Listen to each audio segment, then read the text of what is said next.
This group gets a little bit larger each time as we get closer to that deadline. I can imagine what it's going to be like in December of 2013 when people are scrambling around. So I give you a lot of accolades for being here, understanding as early as you can what this law is all about and how it could affect the businesses that you represent. Quick disclaimer, though, on what we're going to talk about today. I'm not an attorney, and I'm not a CPA, and I'm giving you my best guess of what's going to happen, ideas of cost structures, and how these rules will be interpreted. But we definitely always recommend that your situation needs to be considered. Don't just take what we've got in the printed materials and think you've got everything handled. You should definitely take a look at this information, start thinking about the strategy, and then sit down with your own trusted advisors. If you don't have a trusted advisor, we'd love to be your trusted advisor. But in any case, you need to evaluate all of these rules and regulations as it applies to your business. And that's really the theme of today's presentation. I was actually looking for a cartoon on the internet that I could use to help convey the message, don't shoot the messenger. Because there's a lot that we're going to be talking about here that you're not going to be very happy with, you're going to think it's very confusing. I couldn't find a really good one, but I did find something that was in Latin. I never studied Latin in high school, but I thought it was too appropriate. Does anybody else ever study Latin in school? Because I got a $20 bill here, if anybody knows what this Latin phrase means in English, you can translate it. Premonitus, premunitus. Anybody know what that is? 20 bucks on the line. Nobody study Latin? Is it, anyone want to give it? We have a guess? No, we want to Google it. Well, we're going to quickly Google it on our iPhones. Okay, well, that's technology for you. But it's forewarned is forearmed. So I get to keep my 20, I guess. But forewarned is forearmed, I thought was incredibly appropriate for what we're going to be talking about. You're going to need to understand how these rules work. They're confusing. So unless you've got kind of a real solid basis of how the rules come together and understand how it affects your business, you'll continue to be confused. And hopefully, without the confusion, you can put yourself in a better position. But with confusion, you could probably be dramatically harmed. Maybe your business could even be run out of business because of the size of the potential penalties that the IRS is looking to inflict. What we will and won't cover today, we're not going to rehash the battles in the courts. We're not going to talk about any of that, or even the presidential politics. Obviously, if we have a change in our president, there probably could and will be likely changes into what the Affordable Care Act looks like in 2014. Well, I'm not going to try and read the tea leaves on any of that. But what we are going to talk about today is the way the law sits right now, and what's the strategic thinking that you need to start incorporating into your business really right away, because some of the rules, as we see, will actually apply to data that you have in your group in 2013 will impact what happens to you in 2014. What I think is important to understand at this point, too, is it's going to be a three-part structure to how these rules come down and how they affect you. Really, the first thing is, are you a large employer? Some of you might think you're large employers, but can see in these rules kind of a window, a doorway to the side where you don't have to really consider yourself a large employer, at least in terms of how the Affordable Care Act defines large employer. The next issue is, though, if you are a large employer, what's the potential total penalty that my firm may be subject to under these play or pay rules?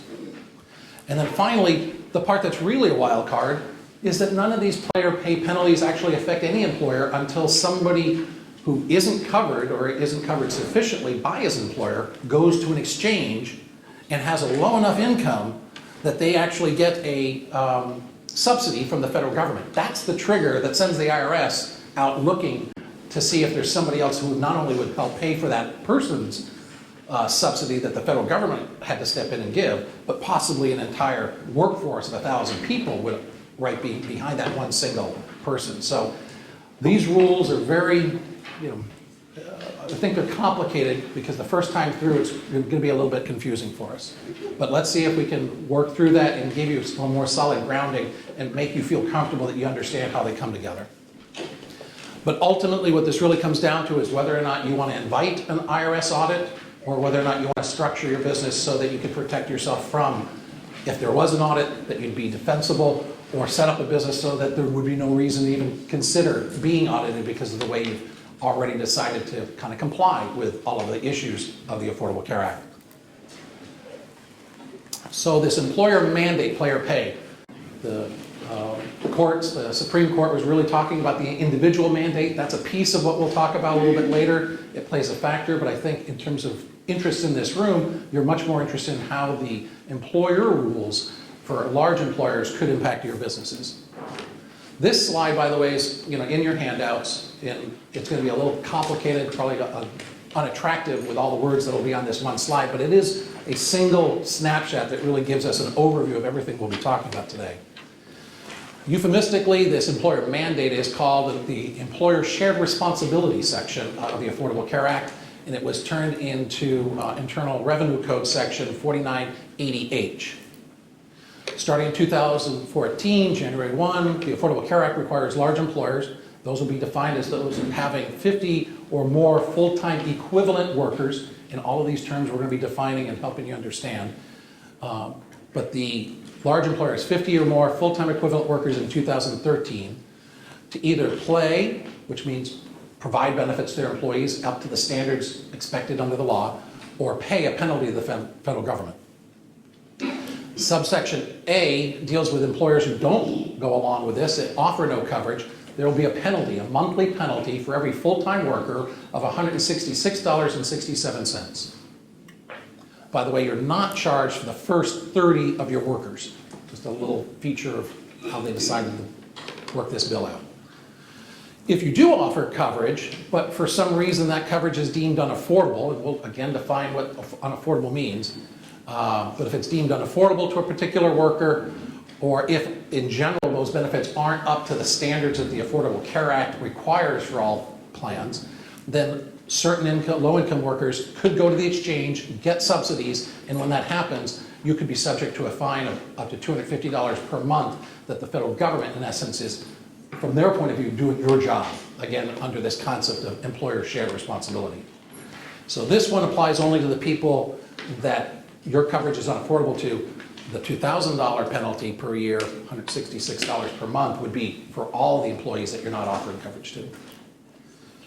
By the way, and I'm not going to get into it, I know we probably have at least a few accountants in the room. This next part really is something you definitely want to talk to your accountant about. If you've got a kind of complex business structure and your business actually has 5 businesses underneath it, or if it's a group of companies and there's common ownership, you need to be concerned about how the rules regarding aggregation of those, the controlled group rules, would apply to the Affordable Care Act's rules for employer pay or pay penalties. But that's beyond the scope of what we're going to try to do today to explain those in detail. But key number 1 I want you to take from that player slide is the player pay rules only impact employers with 50 or more full-time equivalent workers. And first note is that 50 or more full-time equivalent workers will be in the average month of 2013. So if you've got, it doesn't really matter what you have in 2014, at least for that year, if in 2013 you're always under that 50 full-time equivalent workers. At least you won't have to worry about the rules until the next following calendar year. So let's talk about what this full-time equivalent means. What is an equivalent? Well, full-time employees definitely are going to count. Anybody who's working for you 30 hours or more is defined under these rules as working for you full-time. Even if normally you decided full-time work here is 35 hours or 37 and a half hours or 40 hours per week, the law is going to define a full-time worker for purposes of calculation of whether or not you're a large employer at 30 hours. The next category is part-time employees, those working less than that 30 hours on average per week. Now they're going to be counted in terms of whether or not you are or are not a large employer. Remember that first block that we saw before? Are you a large employer? Do these rules apply to you? Well, part-time workers are going to count against you in terms of getting to that 50 or more fraction, but as a fraction of employees. So in essence, if you've got somebody who's working for you about 15 hours a week on average, they're going to count for about half a person. So if you've got 2 or 3 of them, they're going to start aggregating up to help push you over that 50 threshold of full-time employees. Now you can't exclude seasonal workers, but the way the law defines seasonal workers for this player pay set of rules is not the same way many of you coming from the agricultural industry would define a seasonal worker. Their definition of seasonal worker is simply 120 days or less during the calendar year working for you. Now you can exclude them if you are already if you would normally have been under 50, and if the only thing that's pushing you over 50 is this seasonal workforce that works 120 days or less. If you've got a seasonal worker that works for you 180 days, then they're not going to be considered excludable. Even though you define them as seasonal, the law wouldn't. So let's walk through an example, because some of these things only probably make sense once you start putting the pieces together. Let's assume a company has 35 full-time employees who are all working 30 hours or more. In addition, they have 20 part-time employees who all work on average 24 hours a week, so 96 hours per month. These 20 part-time employees would be treated as equivalent to 16 full-time employees based on the following calculation. We're going to take those 20 part-time employees times the 96 hours each of them work in a typical month. We're going to divide that by what the law gives us as a denominator of 120 per month. That gives us a total of 16. So the 20 part-timers really turn into 16 full-time equivalents. So that 16 full-time equivalents plus the 35 we started with as full-timers gives you 51 full-time equivalent workers in total, and therefore, under this set of assumptions, this group is a large employer under the Affordable Care Act. So they've made it through that first kind of threshold of issues that we were talking about. Not that they want to be, but that's where they find themselves. Key number 2 is part-time workers count as fractional employees in terms of whether or not you are a large employer, but very importantly, they do not count in the calculation of an employer's penalty, because that's the second stage we're going to talk about. So very interesting that one piece of your definition of an employee puts you into a category for a penalty, but they don't count against you in the second stage of the calculation of a penalty. And key number 3 is that seasonal workers don't count in determining whether or not you are a large employer. So they don't work against you in calculation number 1, but if you are a large employer, they are going to hurt you in terms of the possible penalties, because any month that a seasonal worker works for you on a full-time basis, they're going to be in the calculation of what your penalties could be as a large employer for not having provided them benefits. So it's a little backwards thinking, a little conflicting the way these things come together. And again, important for you to understand them so you can build some strategy around it. Key number 4, and probably the most important thing to keep in mind, is that these large employer player pay penalties occur only when we have a full-time worker, because again, remember, part-time workers never count against you in the penalty. When a full-time worker goes and gets, at the exchange, receives a federal premium credit.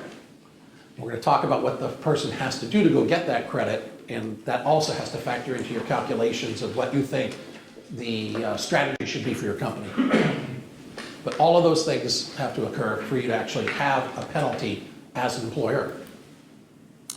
And that's really a roll of the dice, I think, because there's no way for you really to know, once a person leaves your employment, whether or not you have covered them, if you haven't covered them at all, whether or not they're going to go to the exchange and get a credit. There's elements to what they qualify for that we'll talk about, but the bottom line is it's based on the full family's income. So what do you know about the spouse's income level, etc.? So it's very tricky for an employer to really assume that they're not going to have exposure when it comes to employees who aren't covered at their work site, whether or not the person will or will not go and get federal subsidies through the exchanges. So to kind of summarize where we're at so far, you've got different issues. Is the employer a large group? Issue number 1. And will an employee class give rise to penalties? Is issue number 2. And then we've got classes of employees, your full-time workers, your part-time workers, seasonal workers. Many of you also have questions about what happens when I have a temporary workforce and we're working for an agency that come in and work on temporary basis for us. But the bottom line is full-time workers are going to count for your large employer calculation and could possibly give you a player pay penalty if you're not offering them coverage. Part-time workers, though, count in the large group category, but don't get counted in terms of any penalties. And then in seasonal situation, they're not going to count against you as to whether or not you are a large employer if they are working 120 days or less. But if you are a large employer, they are going to count against you if they're working full-time. And in the temporary agency, it's going to work against the temporary agency. Whoever's actually writing their paycheck, whoever they officially work for, has got the issue as to deciding whether or not they are a large group and what they're going to do with the penalties. Now, obviously, temporary agencies are going to be structuring their billables to an organization incorporating all of the costs they have, so it really does kind of, in a roundabout way, come back to you as an employer. Now, there's three details that need to be also factored into how you decide your new benefit structures in 2014. Waiting periods cannot exceed 90 days. That'll be something that you can still get away with longer than that at the current moment, but 2014, the law says you can't have anything longer than 90 days. And the way I've seen it interpreted, it's actually pretty strict in that 90 days, because we've got some months that are over 30 days that you'd really have to go to like a 2-month waiting period, a 60-day waiting period, and the first of the month following that. So you wouldn't be able to say, well, you have to work here 3 months, and then you get covered on the first of the month following, because 3 months plus that potential extra time would push you over a 90-day threshold. Now, the IRS is also considering some stability safe harbor rules for situations where employee hours are highly variable, nursing situations or hospitality, and maybe in agricultural settings where you've got hourly worker who 1 month is working 15 hours a month on average in a week, and other times that they're working 40 or 50 hours or 60 hours in that week. So there's too much volatility to really assume a specific amount.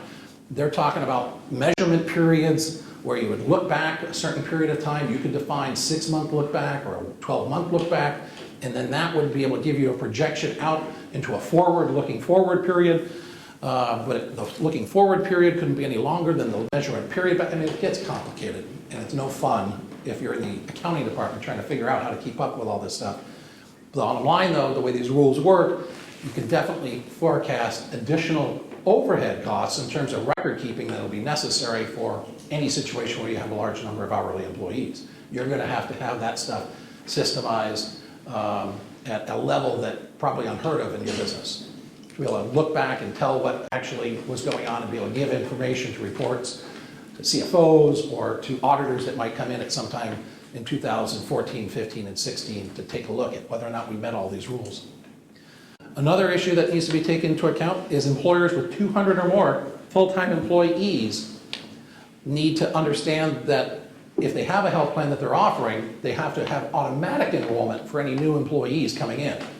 They would still have up to a 90-day waiting period, but once the person met the waiting period, they'd have to automatically add them to the plan, even if there's employee contributions. Now, the employee could opt out and say, no, I don't want the employer's plan, but it's an assumed in employers for 200 or more that the employee who's coming to work to this company is going to get our company health plan, at least at the basic level that we offer it. So another interesting twist. Some people in the room, again, have agricultural interests, so I'll take a little bit more time on the seasonal status. What is 180 or 120 working days? Our best assumption is it's going to be a straight calendar day calculation. But whether or not it could get complicated, maybe it's a working day calculation. Do you account for weekends and holidays? What about sick days? Does somebody who's working part-time during part of their 120 days, does that count as a full day? I don't know. And I'm not sure anybody in Washington yet knows, but they're just all the elements of complexity that could be added to this issue. What happens if I have a seasonal worker who worked more than 120 days? Maybe I thought they were going to only work 2 or 3 months for us, but it turned out to be a longer season. Or this person ended up doing a lot more work for us. We turned him into a foreman, he's going to stick around. Well, remember, you can't exclude any categories. There's nothing in the law that says you have to cover anybody, but you could have penalties if you don't cover them. So the legal minds I've talked to have said, based on what we understand the rules to be at the moment, you might come down to a fairly sophisticated set of HR policies where for the first 120 days you've defined the person as somebody who works. The expectation is this person's seasonal, is not expected to last long enough with us to get past the seasonal qualification. But if they actually do, then you've really had a change in employment status, that they're no longer going to be considered a seasonal, they'll be considered full-time, and at the date they started the full-time, then they would be eligible for a plan, but subject to the waiting period. So you might be able to get away with a situation where you got 120 days where you're considering them a seasonal, and then an additional 90 days out there for their waiting period before they would actually add it to the plan. a little tricky on that. I'm not sure if that'll fly, and whether or not our friends at ICE and IRS would be, I think, incredibly motivated to help try and figure out what goes on in those situations where you have people who, on paper, look like they worked for 7, 8 months and still didn't get any benefits, but we defined them in such a way that we thought they never were eligible. So let's talk about who's eligible for those federal subsidies. Now, the whole point of the Affordable Care Act is to get people who are uninsured into coverage, hopefully through their employment, and if not through their employment, through programs that the government will set up with buying systems that they call these exchanges, and the government will help anybody with 133% up to 400% of the federal poverty level pay for insurance through these exchanges. Now, it decreases, the amount of help they give is fairly significant at the low end and fairly insignificant at the high end, and it disappears completely at 400% of poverty level. There is no support. Government's not going to pay for our health care completely. Once you've got an income of 400% or more, you get zero help from any of the subsidies.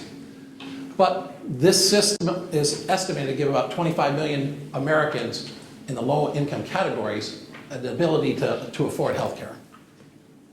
Let's talk about what those federal poverty levels are right now. The 100% of federal poverty level is based on the size of your family. So that's in this first column. 133% is in the next column. 400% is in the fourth column. So if you're in between these income ranges there, you could go to the exchange and get something from the federal government to help you pay for your health care. And we'll talk about how much that would be in a minute. But the 133, by the way, is because here in California we call it Medi-Cal, nationwide it's called Medicaid, is going to be increased under the Affordable Care Act up to the 133% level of the federal poverty level. So anything less than 133%, you're really getting government-supported health care for yourself and your family. So how much will these subsidies be for the people that fall into that 133 to 400% of federal poverty level? Well, the level of federal poverty level is shown here, 134% up to 400%. We've got two examples. This red table is single coverage, and if you had a family of 4, those numbers would be different. So they're shown in the blue section of the graph. The income level is shown in the first column. The second level is the amount that the Affordable Care Act thinks you can afford to pay out of your paycheck and still consider that health care cost to be affordable. In other words, if you're at 134% of federal poverty level, the government thinks that you can pay 3% of your income for health care. That translates to this number, and on a monthly basis, it's $37.42. The government will pay for whatever your health care costs were above that level. So it's not based in terms of how this works on your age, etc. The government will help you, if you make this amount of money, keep your health care purchasing costs at 3%. If you're near 400% poverty level, you're going to be paying up to 9.5% of your income for health care through the exchange. They'll make sure that your premium doesn't go over that amount. So your premium through the exchange, because of the subsidy, would be capped at those amounts. So these columns here, in essence, are the top tier of what the employee or the participant would get when they go to the exchange. Now, the premiums may be a lot more than that. Whatever they are more than that is what the government will be funding to make sure healthcare is affordable to this population. Does that make sense?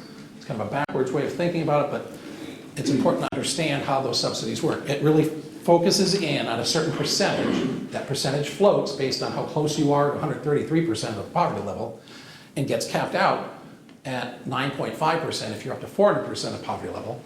And once you go to past 400%, there's no cap, you don't get any subsidies whatsoever. So whatever the premium is in the exchange, somebody who made just slightly more than this and was a single, if they made $50,000, they'll pay whatever the premium is. There's no government help at that point for that person. How is a family defined?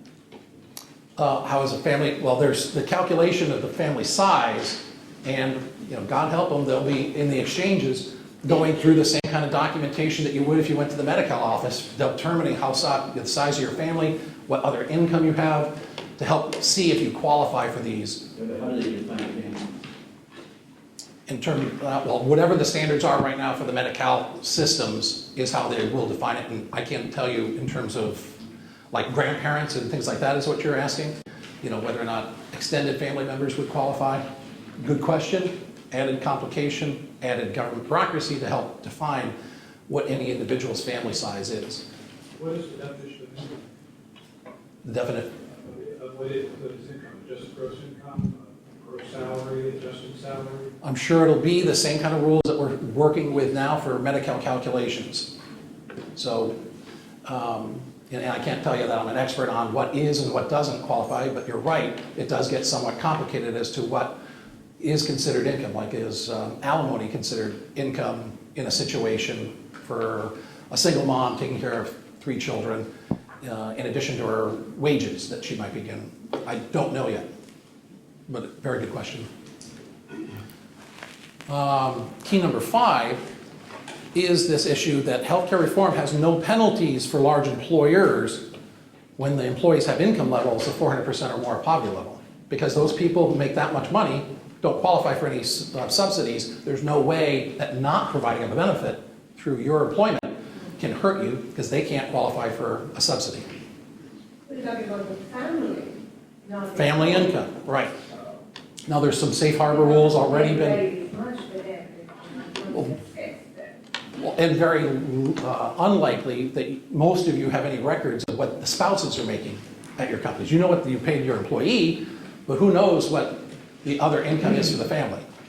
Nobody keeps track of that. The way the law was written, I have no idea who thought that was a brilliant idea to put it in that context, because you're going to put responsibilities on employers and then assume that they're going to have information that anybody would tell you they clearly don't.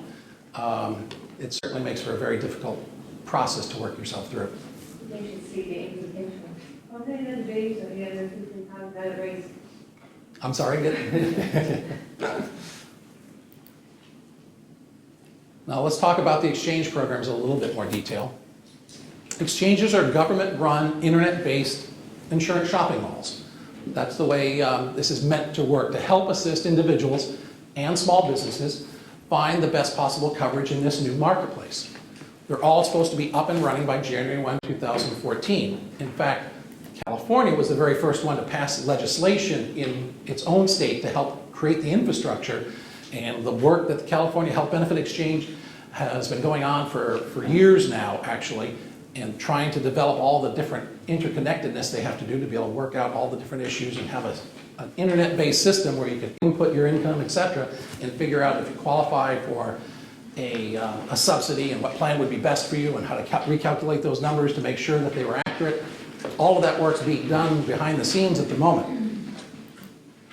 But what's important to understand in terms of employer involvement is that the way the rules work, the Affordable Care Act works, is these exchanges are only open to U.S. citizens, and legal immigrants can access these programs and get these federal subsidies. Anybody who doesn't fall into these categories are not going to be eligible for a subsidy. Key number 6, then, is because of the lawful presence requirements in the exchanges, many low-income uninsured workers will likely stay away from the exchanges, and therefore those workers who avoid the exchange can't possibly come back and haunt you, at least on paper, as we understand the rules at the moment, can't come back and haunt you as a play or pay penalty situation.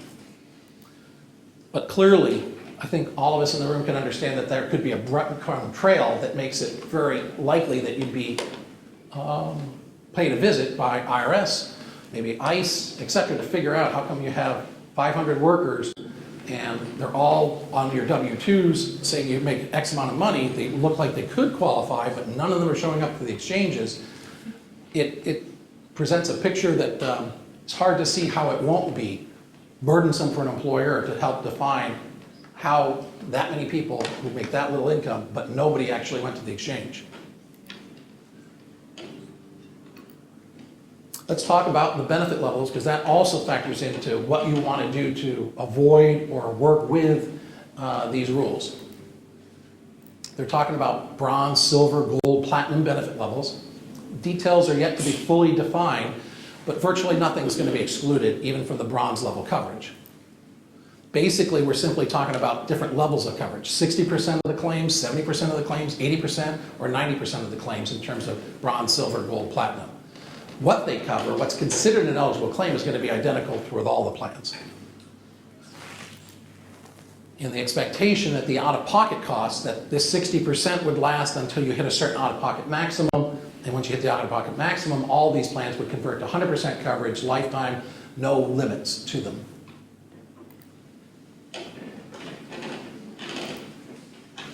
Now, they're all based on what the rules, the Affordable Care Act calls essential benefit levels. But it's been very tricky to help really define that.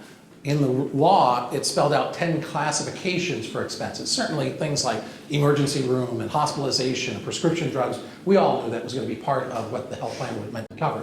But there are some words in there that the governments are, both federal and the state government, are really struggling with to figure out exactly what it means. Rehabilitative care is if you're in an auto accident and you've lost the use of your legs and they think that you can come back from that with rehabilitation, that's going to be a covered expense. That typically has been covered under health plans.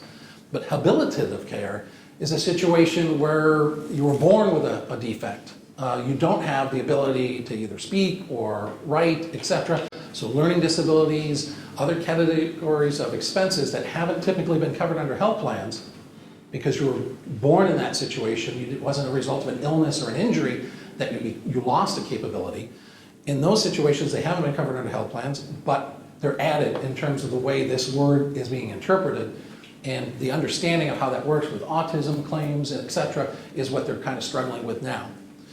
Also, a category of expenses that was included in the federal rules is pediatric services, including oral and vision care. In other words, even though it's a medical plan, and in business we've always thought we've got a medical plan, we've got a dental plan, we've got a vision plan, well, the government's saying, well, if you have kids, we want you to throw all that dental and vision stuff because it's important for children's development, etc., to have it early enough. We want it included in the medical plan because we're not going to tell you have to have dental and vision for everybody, but we do want you to have dental and vision for kids. So that's an added cost that will rise everybody's premiums because it will be a new level of cost that typical health plans haven't been covering. And there's legislation right now that's pending for California as to how they fully define those terms. So Did you have a question? I have a question. So we have to assume then that we have to cover dependent care because none of the people that work for me would be covered under pediatric services? No, I wouldn't assume that you have to cover dependent care. But if you are covering dependents, the dependent care would have to include dental and vision for the kids. So key number 7, as long as the employer offers at least a bronze level coverage, the employer can ask for employees to contribute to the plan. And the employer can ask up for 9.5% of the employee's income to go toward the plan to participate. So this is really the huge kind of crux of some of your strategy, I think. Maybe I do want a plan. I'm going to cooperate even if I haven't offered plans to all my workers in the past. Maybe I need to figure a way to do that. I want to structure it though so I can have a bronze plan which is going to be the lowest level of benefits I can get away with in essence as an employer and still qualify as having met the requirements under the player pay rules. And I'm going to ask employees to contribute, whether or not it's for employees and dependents. I can charge up to 9.5% of their income to participate in my plan. Many employees, faced with having to contribute almost 10% of their salary for it, may say, I don't want your plan. But if they say, I don't want your plan, it's completely different than you saying, I don't have a plan to offer you in terms of how the player pay rules work. Is that independent of their income? Well, it floats over their income. So somebody who makes $50,000 a year is going to have 9.5% of the 50. If they make $500,000, it's going to be 9.5. So you couldn't, the expectation is that you're going to treat all employees fairly, that you're not going to subsidize all your high-wage workers and not subsidize your low-wage workers. So very few people that I know of have been basing their employee contributions on a percentage of salary, though. So that's a pretty dramatic change in thinking in terms of how we work at HR contributions.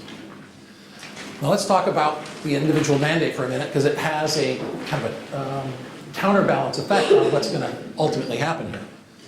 In the individual mandate, because again, part of the Affordable Care Act is everybody in America is supposed to get coverage either through their employer or buy it individually through the exchange. Starting in 2014, there'd be a penalty for not having insurance. That was the crux of the Supreme Court individual mandate issues. Is that legal or not? They decided, yes, it is. The tax is legal, even though the government, originally, the Congress and the President, never defined this as a tax. The Supreme Court has defined it as a tax, and they think it's an okay tax. But that penalty or tax is the higher, and by the way, it's non-deductible excise tax, that's the higher of these levels. In 2014, it'd be $95 per person, and if you have multiple people in your family, that would be capped at 3 persons per family, or 1% of your income. And that 1% of your income, if you make a lot of money, would be capped at the bronze level plan for your local area. Now, where they're going to get those figures and how they're going to publish those is yet to be determined, but that 1% could be, if you're making $1 million a year, capped at a number that would be a little bit more reasonable than $10,000. So based on current numbers that we're getting from the marketplace on what plans like a bronze plan might look like. Now keep in mind, none of the plans in today's marketplace offer dental and vision for kids and don't offer habilitative services for learning disabilities, etc. So it's not an apples to apples comparison, but the best we can project from what we know in the marketplace today for these types of programs, we'd be looking probably, and this is assuming some very moderate increases in 2013 and 14. And keep in mind that all of this is going to vary by the person's age and geographic location in California. But as a rough rule of thumb, I would throw out to you that an average cost would be about $400 per employee per month for single coverage. If they're all young folks, it might be as low as around $200. If you've got people in their 50s and 60s, you can be expecting rates in the $700 to $900 category. And roughly, you're going to be, if you're looking for family issues, covering a full family, you're probably looking at 3 times those numbers for full family coverage for bronze level programs. So let's throw out some simple examples. I have what would you do rather than what will Jesus do up there. But in a situation, we've got 4 different scenarios. We've got somebody who's within that 133 to 400% poverty level range for a single. They're going to get some help from the exchange. That's why that number's in red.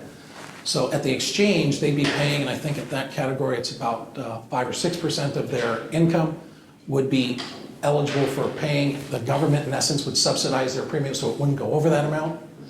And so they would have to pay through the exchange about $187. If they're doing it at an employer and their employer is requiring them to offer, or requiring a 9.5% contribution to participate in the plan, well, 9.5% of their income is $221 per month. But if they decide, I'm a healthy 25-year-old, I don't need coverage, I'll get coverage when I get sick, I'm not going to worry about it, I'll just go ahead and pay the IRS penalty. Well, my penalty then is 1% of my salary. 1% of my salary on a monthly basis is only $23. So in this situation, a healthy individual, is he going to go to the exchange? Is he going to buy his employer's plan? If the employer doesn't pay for it 100%, the employer could ask him to pay up to $221. But if I'm going to go without, the worst case scenario is I have to pay a little bit higher taxes, which works out to a fairly modest amount of dollars to not be part of the healthcare system, to continue to be uninsured. And if I get in an auto accident or something like that, so be it. And I'll try and get health insurance for my hospital bed. So depending on the person's income, the higher the income goes up. Certainly at these levels, they no longer qualify for any government subsidies through the exchanges. So these are just kind of quick estimates of what their costs might be. But in all situations, it will be, if you think you're young, healthy, etc., it might make a lot more sense to stay out of the healthcare system, pay these 1 or 2% in the first couple of years with the penalty to the IRS than buying insurance, either through the exchange or through employee contributions at your employer's plan. Only in a situation where the employer is going to fully pay for your health care coverage do you really have a clear incentive to obviously participate there. It's not going to cost me anything, and I know I've got coverage. So the stars here, the asterisks, refer to the Affordable Care Act says employers have to pay for single coverage if it exceeds that 8.5% of the employee's income, implying that employers may still charge up to 100% for any dependent costs for participation. But that's really not well defined at all in anything I've seen, and the people I've asked really are scratching their heads too. as to what the government's going to interpret for people who have family situations, have no other income, whether or not that 9.5% of income caps just what my employer can charge me as an employee, or whether or not all of my family gets to get on the plan and still capped at that 9.5% of my income. That's undetermined, really, from everything I've seen so far. And a big issue, clearly. So key number 8, unless the IRS penalties are dramatically increased, I'm predicting a lot of we're going to have an opposite reaction. Instead of covering a lot more Americans, we're going to have a lot of employers or employees decide, I'll wait till I get sick before I have to pay for health insurance coverage. Some people have said maybe that was the prediction that the government had already interpreted, that they wanted something like this, almost a collapse of our healthcare system, and therefore ushering in a need to pull together a single payer system fully run by the government, pushing out all insurance companies and employer contributions. Yes? So can the employee get sick and it's mid-year and you still have to sign, the open enrollment period? So can they just say, okay, now I want it? Okay, so the question is whether or not do I have to wait for an open enrollment in a 2014 scenario. I would predict that yes, you probably would have to wait for an open enrollment if you're trying to get coverage under your employer's plan. But most likely, if you're sick now, you're going to just run to the exchange and say, get me whatever I can as quickly as I can. Is there anything that starts tomorrow kind of idea? Most likely it would be the first of the following month. You'd be able to get on anybody's plan that's offered through the exchange, because there will be no prohibitions against people joining into the plans, but I think, can't tell you for sure, but I think employers will still be able to at least retain some kind of consistency with their programs that say that it's not an in and out every month deal. We sign up once a year, you decide whether or not you want my plan once a year. If you don't want it, we talk to you again in next November for a January 1 start date. Along with that, then, is the employer penalized because that employee does not have insurance? No, my understanding is anybody who's in the waiting period or has declined would not be subject to an employer pay penalty for that period. What if they decline because they said they couldn't afford it?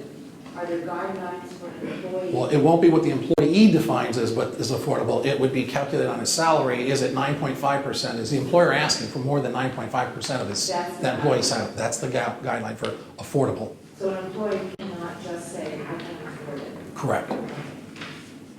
Was there another question? The plans that the exchange has, are these government?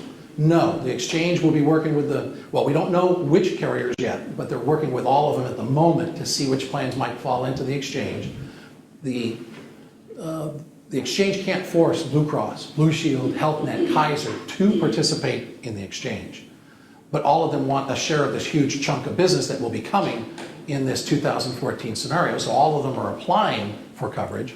What plans are going to be actually approved for coverage is yet to be determined. That's part of what the exchange governmental body is working on now, working with the sponsors of health plans.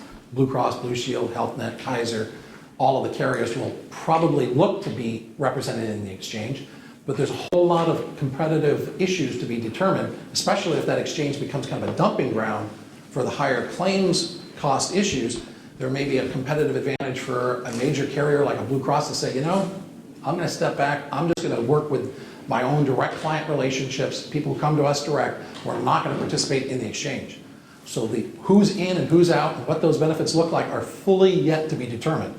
None of that is cast in stone at this point as to what you'll get when you go to the exchange. We know kind of what the framework is for the plans they'll offer.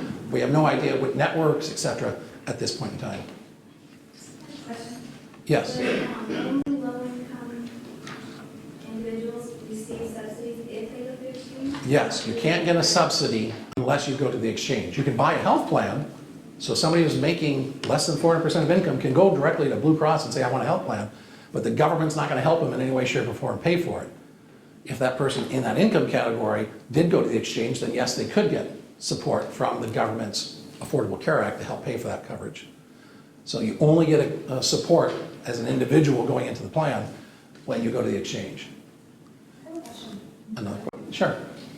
So say that because of the part-time equivalent, an employer is considered a full-time employer. Okay. Now, the Beneficiaries have to be offered to part-time employees too? No, you don't have to offer benefits to any classification you don't want to. And the part-time worker would be one you could, if the health plan said, yeah, you could bring people in and only work for you 20 hours a week, you could do it, but you aren't required to. And if you decided not to, anybody who's a part-time worker for you, in other words, we're earning on average less than 30 hours for you a week, would not count against you in terms of a penalty.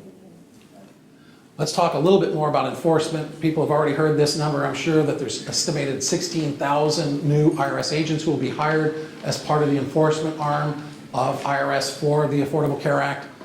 I did a little quick calculation based on population in California. We'd be getting about 2,000 of those folks allocated to us if they define that 16,000 based on population.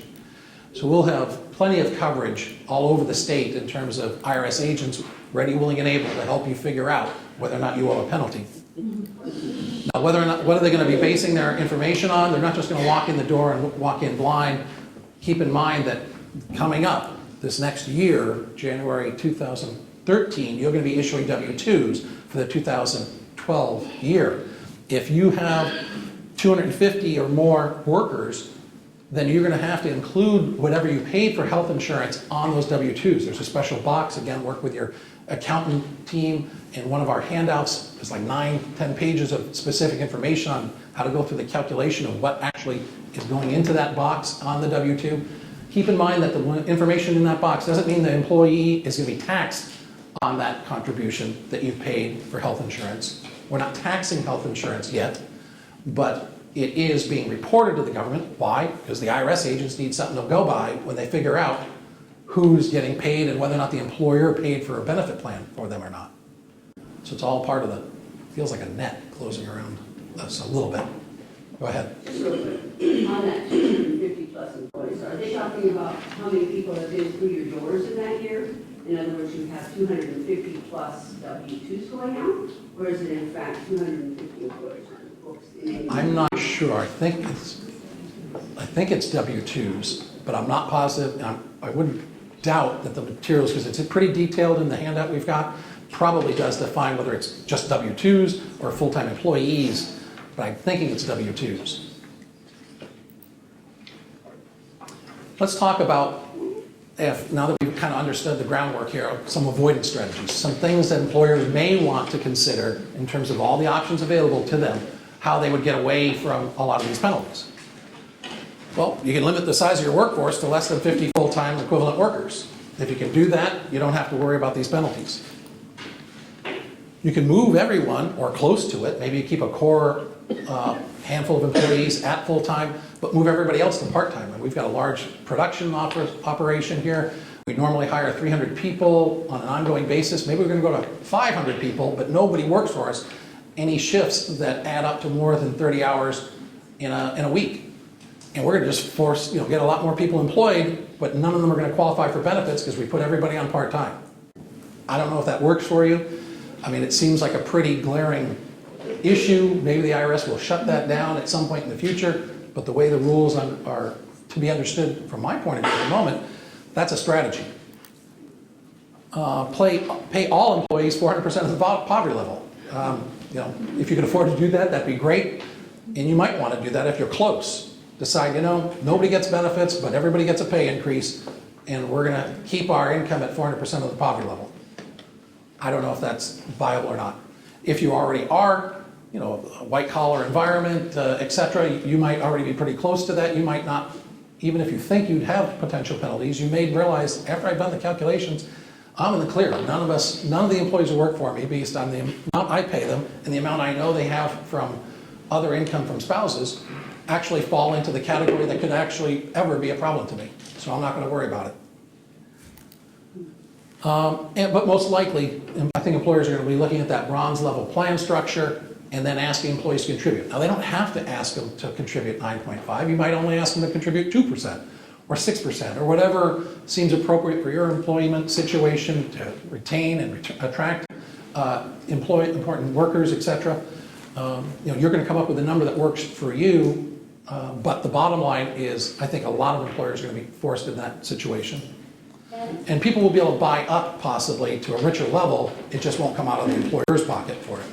And will that 9.5% be true even for employees who are at lower income levels, where on your chart you said, you know, the government would consider it affordable at 3.5%?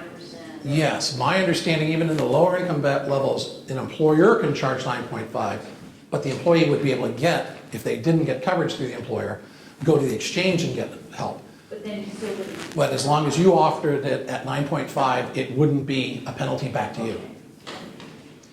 Now here's some scenarios that are more of the embracement flavor. Taking a look at, if you've got a large group of employees who don't have coverage right now, you probably want to get a handle on how healthy that block of employees actually is. Because understanding, at least in general health, not specific, you know, Sam has got a health problem kind of information, but general information that the 200 people we've got working for us who don't have benefits now, we've done a health risk analysis of the group, and overall, we have an idea of how healthy or unhealthy that group is. Because I think a lot of employers, in order to keep the cost of their bronze level plan down, especially if they have young, healthy workers, will not want to be buying a bronze level plan from the open market or from the exchanges.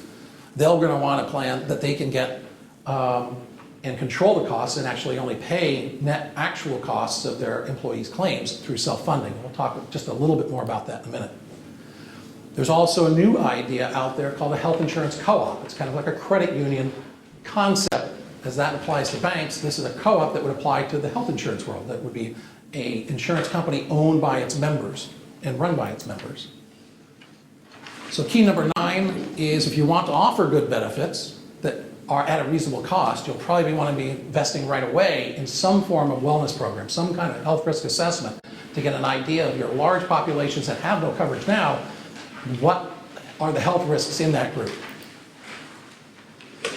We've had a lot of success at Barkley. We do a lot of work, probably we're best known for the work we've done with large agricultural employers, bringing healthcare systems out into the fields. We've had an awful lot of great cooperation with the county healthcare system, bringing health risk assessments out to strawberry fields and to citrus orchards, etc.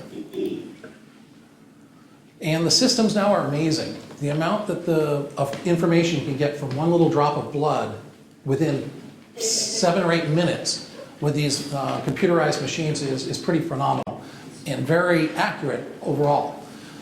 So helping an employer very quickly get an idea of how many high risks they have in terms of blood pressure issues or blood glucose levels is actually very attainable at a very reasonable cost. With that information, you can be able to get a better sense of whether or not my group, based on my health problems, I want to just pay premiums to an insurance company and not worry about where the claims are. Or if my group's actually very healthy, I probably don't want to give all the money to the insurance companies. I probably want to set up a structure where I can pay for some of those claims out of my own pocket as an employer and keep whatever savings is netted so I can keep my overall cost for my health care exposure for my bronze level plan down to as low as possible. Excuse me, Ed? Yes. Another plus for either fully or partially self-funded is that government hasn't mandated any regulations about that yet. Well, at the moment, self-funding is fully legal. Right. There's nothing that restricts the ability for an employer to self-fund.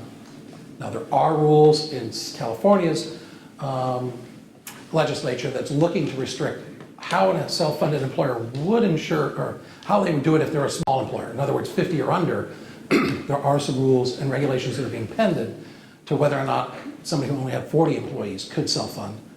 But at the moment, that hasn't passed, and at the moment, there's nothing that's going to curtail, in the short run that we know of, an employer that has 100, 200, 300 employees from considering a self-funded approach.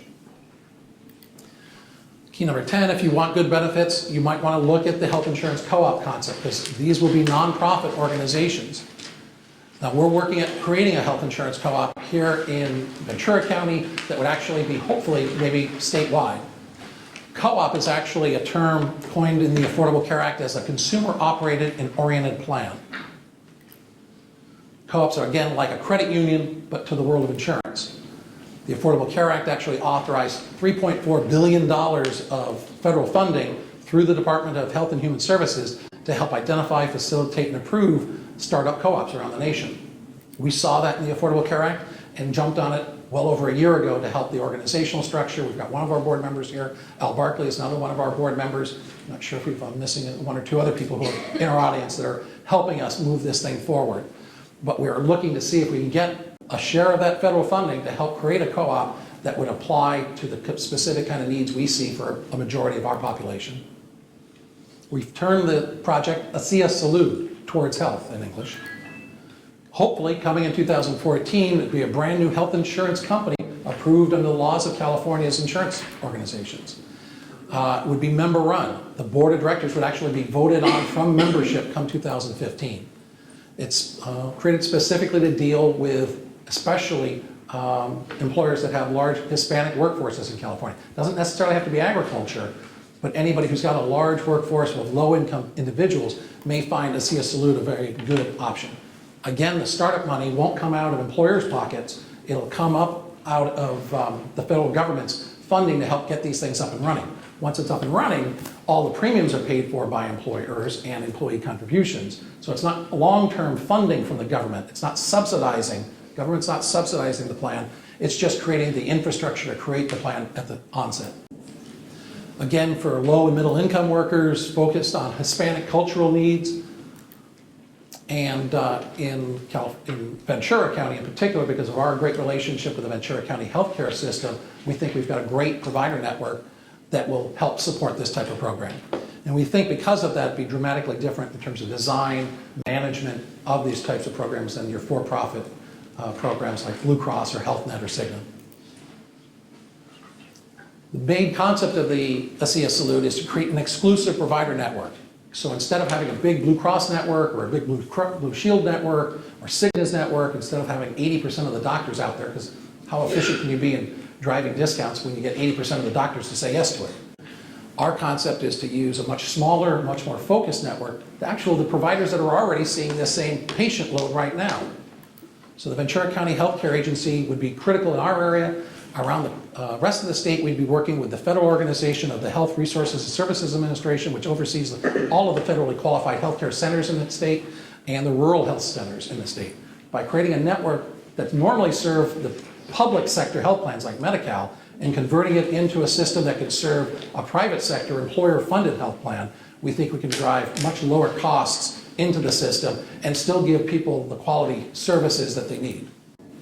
So carefully selected regional hospitals and existing mobile medical clinics would round out our services to make sure we're concentrating on preventative health care like we talked about a little bit earlier. Now, why is the ASEA Salute needed? Well, a lot of health plans, especially those in agriculture, have programs through Western Growers and United Ag, low limit plans for field workers, etc. The waivers that have been allowed to operate since 2010 when the law was passed are all set to expire on January 1, 2014. So a lot of people who have some form of health plan for their workers now will find those rates going up dramatically because of the structure of the plan has to change to unlimited benefits. We think that we can do an unlimited benefit plan with an ASEA Salute model at a much lower cost than any of the current structures. And so therefore we think the insurance marketplace, Blue Cross, Blue Shield, Health Net, etc., really are unprepared and unfit for serving this low-income population. They're really not, to my knowledge, anybody working with these Medi-Cal clinic operations to help get them ready for healthcare reform when we've got a population that needs to continue to see service, probably expanded levels of service in those networks. So ASEA Salute will deliver that custom network that we're talking about, and we'll focus very heavily on prevention. Our models actually predict about 10% of all of our premium dollars going right back out the door through those community care clinics in the terms of preventative funding. So 10% of premium is something that I've never seen any health plan commit to as a threshold for how much they want to spend of every premium dollar. In doing that and keeping our people healthy from the start, I think will fulfill a lot of the objectives of the Affordable Care Act in general, which is create a changed system so that we can lower healthcare costs overall, but give people better health outcomes right from the start. So we think ASEA Salute would save money. There is more information on a website we've got already up and running for ASEA Salute at www.aseasalute.org. Where did that undocumented workers get all this? Very good question. under the things we were talking about with the Affordable Care Act, you as an employer can cover anybody just like you can now. From your information, you think you've got a documented worker. You've done the I-9s, their documentation looked good at the time you checked them in for employment. Whether or not that worker actually could take those same documents and would feel comfortable going to the exchange and claiming that they have legal presence to qualify is probably a different issue in many circumstances. So I think most of the employees that from what you've got, they look valid when they will not feel comfortable individually going to the exchange. So those exchanges really aren't an option. And that's why we also think an ASEA Salute type model makes sense, because it gives a low cost option that really doesn't exist in the marketplace now for employers to invest in and provide coverage, much like you would under a Blue Cross Blue Shield or UABT or Western Growers type program. There isn't any affiliation. ASEA Salute wouldn't be sharing data. They wouldn't be going through the exchange. Although you could, if we got this all up and running, you could buy an ASEA Salute plan through the California exchange. Most employers will be buying it to cover their employees outside of the exchange, and therefore there would be no sharing of that data with the exchange. I'm sorry. I'll come back in a moment. Yes. My understanding, and I don't know if you've heard of any of this recently, but a year ago I heard that the exchanges were actually going to be linked to Homeland Security, to the IRS, to DMV, so all of those were being feeding in to the exchange from doing to apply for coverage, that they would pull in that information and the IRS would be to determine if they're. I'm not sure how else they would do it. I mean, they're going to obviously need some kind of systematic e-verify system right at the front of the line when you're asking for coverage verification. You're going to be typing in your name, social security number, et cetera, and there'll be some version of an e-verify at the exchange, I would imagine. When you use the term co-op, would that also be similar to a captive insurance? Well, not necessarily, no, but there are similarities. And one of the things we've thought about as a board, if we don't get the full co-op funding we're looking for, is reorganizing and looking at creating a captive insurance organization around the same basic concept. So even if we don't get federal funding that we were talking about to set up a ASEA Salute, there may be a way of reorganizing around a captive model, which would have an awful lot of similarities, but the co-op wouldn't be a captive off the bat. And the ASEA Salute is basically the model of Western Growers and United Ag, correct? Co-op or no? Well, no. There are some important differences. Western Growers and United Ag do have employer trade associations that sponsor them. Right. And you have to be a member of that industry and a member of that trade association to sponsor. ASEA Salute could be individuals, could be small companies, don't have to be affiliated with agriculture in any way, shape, or form. Right. And the board of UABT Western Growers are all employers that are participants. The board of ASEA Salute would actually be the members themselves. So farm workers would be eligible to run for and sit on the board. So it's much more of a grassroots functioning governance structure than what Western Growers United Ag have. But there are similarities. I mean, the basic premise of the co-op. There are similarities for sure. In fact, I know Western Growers and United Ag would call themselves co-ops before the law was fully passed, and they realized, well, wait a second, that's not exactly what we meant when we told you we were co-op. So, you know, the traditional understanding of co-ops, ag employers or whatever coming together and selling their oranges collectively through Sunkist or something like that, yeah, captive, I mean, a cooperative makes sense, but the laws specifically define co-op as consumer-operated and oriented plans, puts a twist on it that neither Western Growers United Ag would automatically in any way, shape, or form qualify as co-ops. It's a little technical, but there's enough similarities to certainly make your point be accurate. Now, I'll give you a couple of quick slides on the Ventura County healthcare system. Is pretty extensive. If you've worked with the county system before, you know there's multiple hospitals, multiple locations. They've got Ventura County Medical Centers, 180 beds. Santa Paula Hospital's got 49 beds. And they've got psychiatric unit with 43 beds, affiliated with the UCLA Medical School. The ambulatory clinic network is extensive in the county with offices in Camarillo, Fillmore, all of these cities. Urgent care centers also in Fillmore, Oxnard, Simi, and Ventura. Specialty care clinics, they offer different than a lot of the community clinics that we would work with around the state. What's great about Ventura County is they already have a very well-defined, very well-organized specialty network for people who need cardiology work, or obstetric care, or plastic surgery, or urology, any of those specialists who are hard to get into networks at a low cost, because specialists went to the specialty because they can make more money. Generally, most of them don't want to discount too heavily when they're participating in networks. Luckily, in this county, we've got a very extensive network of quality physicians in that area. They also already have their own mobile medical clinic. Possibly you've seen that before. We've done some functions here in the parking lot in the past with the mobile medical clinic, and we brought this mobile medical clinic out to the fields repeatedly. It's a fantastic resource that the county has to help really address the specific needs, especially of a low-income population who really don't have time. Most importantly, they're not going to go get preventative health care. You could give most of the workers in the county a gold card that provided 100% coverage, but they're not going to typically use it if it means taking half a day off of work that could have earned a paycheck for. They don't have the time for it, but if we can bring preventative health care out to them, help them in the parking lot of their employer or in the fields themselves for agricultural workers, get basic preventative health care, we can get much better participation in those preventative health care programs, identify things much earlier before they become raging health care crises in that person's life and major cost centers for the claims. They also even have a mobile mammography van that's available.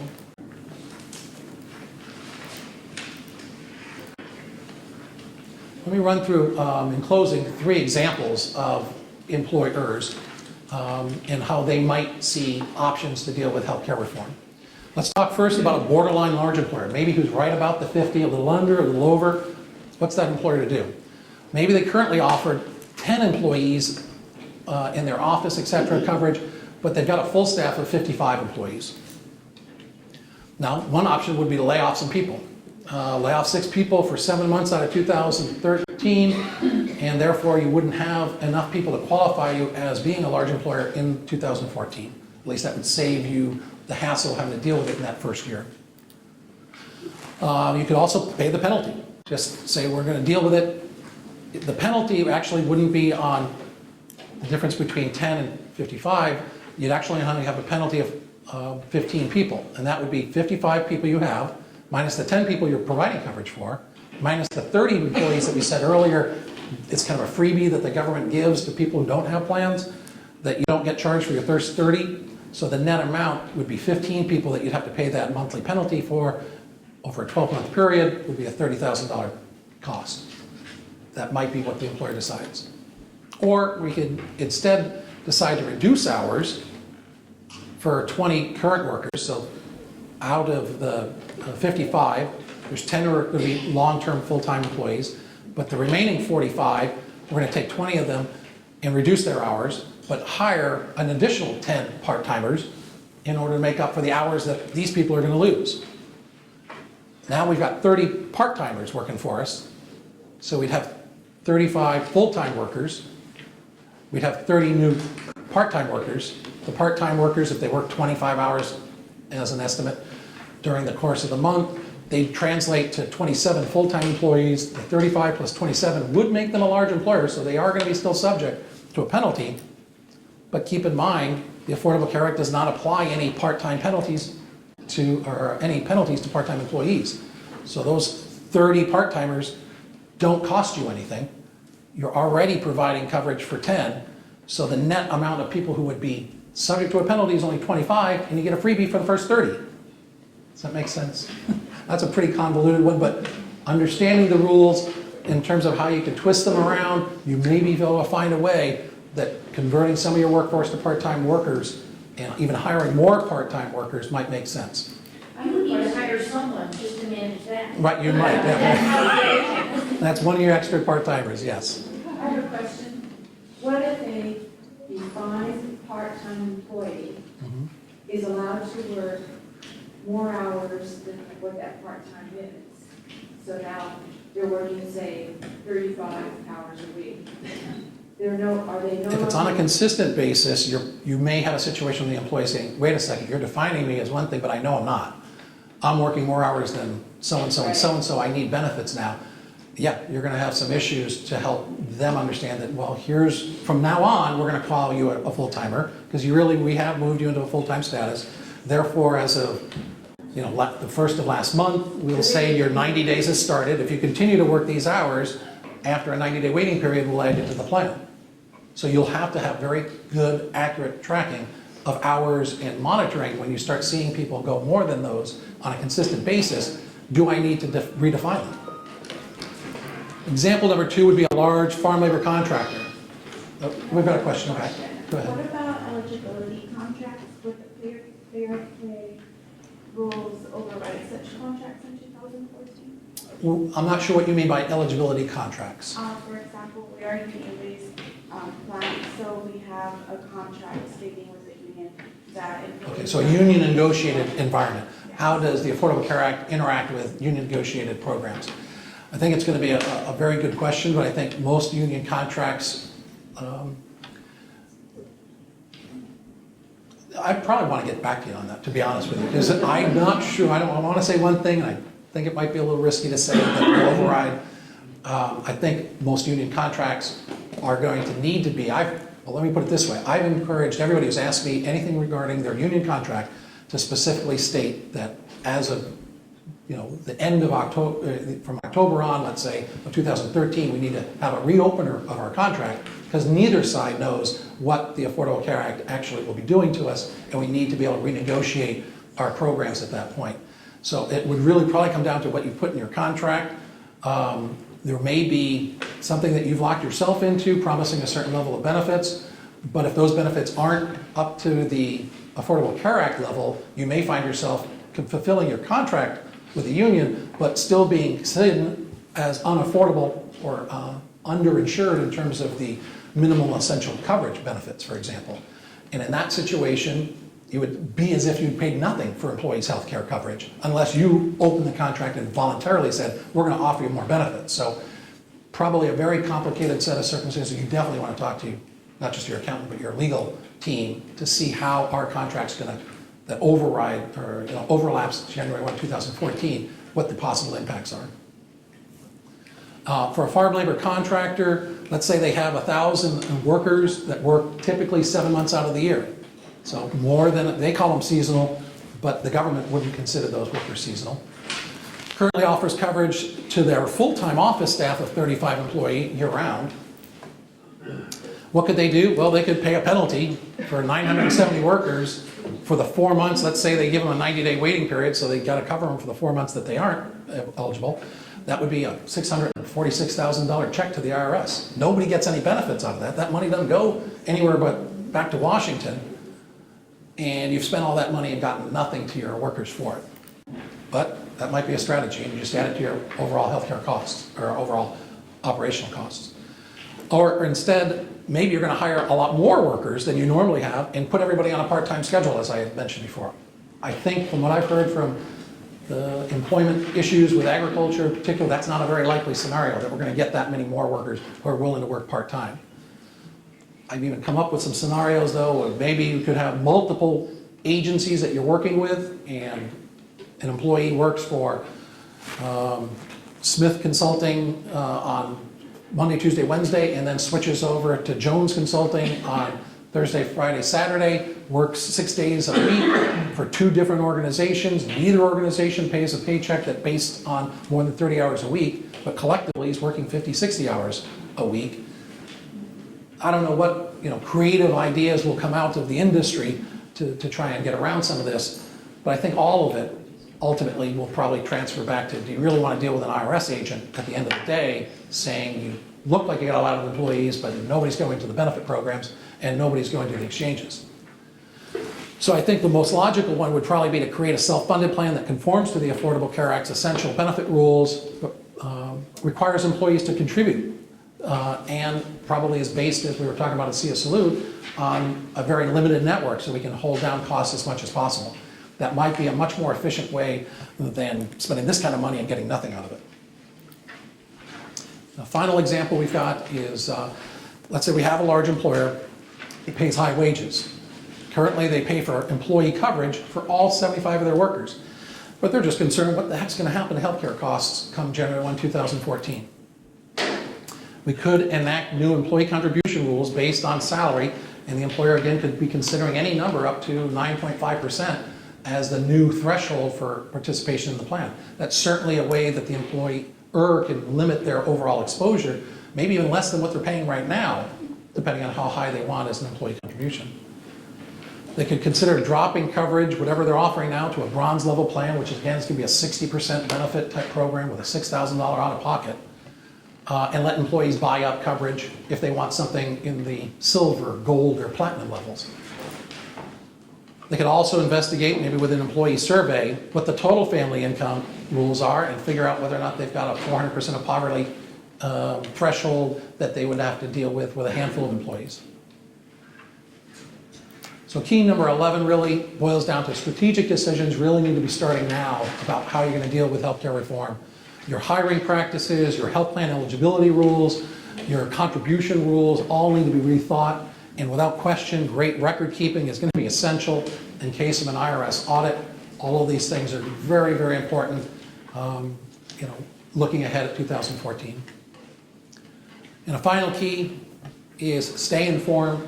We're going to do our best to have these things on a somewhat regular basis. Certainly if there's major changes in things, you can certainly expect to probably have an opportunity to come here again within the next 6 to 8 months as we get better sense of how things change. But look at your emails, et cetera, on these issues, and we'll do our best to keep you informed of how strategy needs to change in reaction to new regulations. We have 5 or 6 Blue Cross plans. Is there some matrix that's going to come out that says, this is your 6 plans, this is bronze, this is platinum, this is this, that? Yes, I'm sure whatever you've got right now, even though the government said you can keep, there's this whole issue of grandfathering, which basically if you like the plan you have, you can keep it. Well, as you probably know, the rules that come with keeping a grandfathered plan are pretty onerous, and it's going to be very difficult looking at 2014, 15, 16, that you're going to keep the plan that you had back in 2010 without significant changes. So assuming that you had to give up at some point your grandfathering, or maybe you don't even have a grandfathered plan now, then all of those plans will get reconformed to some level of bronze, silver, gold thresholds. Now, what features of your plans have to change to fall into Blue Cross's versions of those things? I couldn't tell you at this stage. We haven't seen anything yet. Is that information coming from Blue Cross, or is it coming from some other place? Well, it'll come from a couple of different directions. First will be those state bills that are still in the state legislature will define really what the essential benefits are. And then the marketing teams and the plan construction teams within each carrier, Blue Cross in our example, would have to take a look at those. What do we need to change? Here are our current spectrum of plans out there. Which ones don't make sense anymore? Which ones are just going to go away? Are we going to standardize into these silos of different plan designs? Are you saying that there's going to be 50 states defining what a bronze, silver, gold plan? Yes, I'm saying that each state now has a ability to fine-tune what it considers essential benefit levels. Who's going to define what comes out of the exchange? The states, California Health Benefit Exchange, ultimately it's a board of 5 people that we saw earlier, will have the authority to call Blue Cross's plan, you got to tweak this or tweak that in order to get into our exchange. So they'll really have the ability, not to override, I mean, they can't force Blue Cross to participate, but they'll have the ability to say, this is the rules, if you want access to the exchange, this is how you're going to have to standardize your plan designs to get access to our people. So the bronze plan and my plan would be the same plan as the exchange is offering, or could be... Could it be? Yes. Will it be? There may be some minor tweaks. I wouldn't be surprised if there's going to be a bronze level plan with Blue Cross outside of the exchange that has minor tweaks to what the bronze level plan through the exchange looks like for Blue Cross. So over time, we're all going to have the same plan? Well, I'm not sure. But, you look far enough down the road with enough of this kind of machination in the whole system, I'm not sure what healthcare is going to look like 2018 and 20 and beyond, but I do see an awful lot of these rules giving added pressure to employers who are just trying to, do a job, bring product into the field, get it out to customers, build a product, and do it, in a competent, professional manner to decide that, maybe it doesn't make a lot of sense for us to continue to offer health plans, and maybe more of it needs to be in the government's hands. these rules definitely make it hard for employers to continue to operate efficiently. An awful lot of extra bureaucracy really to deal with in terms of how you operate your businesses. Do we have any other questions? Anybody else? Well, thank you all very much for coming and your attendance and great questions. We very much appreciate it.